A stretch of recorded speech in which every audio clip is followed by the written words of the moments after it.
Hi everyone, welcome to our channel healthy kitchen உணவு மயிரும். இன்றைக்கி நம்ம முளைக்கட்டிய தானியம் வீட்டில் எப்படி நம்ம ஈஸியாக பண்ணி அதோட காய்கறிகள் சேர்த்து பயன்படுத்திக்கிறதுன்னு தான் பார்க்க போகிறோம்.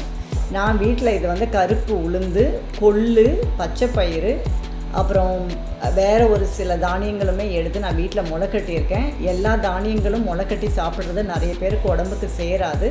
உங்களுக்கு என்ன தானியம் பிடிக்குமோ அதை நீங்கள் உங்களுக்கு உடம்புக்கு சேரக்கூடியதை வீட்லேயே கழுவி நைட்டு ஊற வச்சு துணியில் கட்டி வச்சிட்டிங்கன்னா இந்த மாதிரி முளை வந்திருக்கும். அது கூட நீங்கள் கேப்சிகம், கியூக்கும்பர் இல்லை வேறு என்ன காய்கறி உங்களுக்கு பிடிச்சது பச்சையாக சேர்த்துக்க பிடிக்குதோ அதை இதோடு நீங்கள் சேர்த்து சாப்பிடும்போது உடம்புக்கு நிறையவே நார் சத்துகள் அதிகம் கிடைக்கும். மெட்டபாலிசம் பூஸ்ட் பண்ணிக்கலாம். இன்னொன்று கொழுப்பு குறைவாக இருக்கும், டைஜஷன் நமக்கு ப்ராப்பராக இருக்கும். 3 நேரம் சமைச்ச உணவு சாப்பிட்றதுக்கு இந்த மாதிரி ஒரு நேரம் முளைக்கட்டிய தானியம் புரோட்டீன் அதிகமாக நமக்கு கிடைக்கும். டெய்லியுமே உங்களுக்கு தேவைப்படக்கூடிய புரோட்டீன் நீங்கள் இந்த மாதிரி எடுத்துக்கிறது ரொம்பவே நல்லது. வெயிட் மேனேஜ்மெண்ட்டும் பண்ணிக்கலாம்.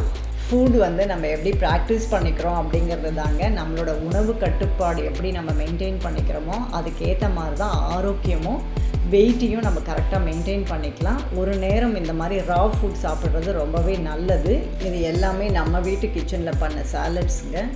இந்த மாதிரி ஃப்ரூட் சாலட்ஸ், வெஜிடபிள் சாலட்ஸ், ஒரு வெயிட்டை மெயின்டைன் பண்ணிக்கணும், எனக்கு வெயிட் லாஸ் பண்ணணும், எனக்கு இந்த மாதிரி நிறைய வெரைட்டிஸ் பார்த்தா எனக்கு ஒரு ஐடியா தோணி நான் ஃபுட் மெயின்டைன் பண்ணிக்குவேன் அப்படின்னு உங்களுக்கு இருந்துச்சுன்னா நம்ம சேனலை சப்ஸ்கிரைப் பண்ணுங்கள். தேங்க்ஸ் ஃபார் வாட்சிங்.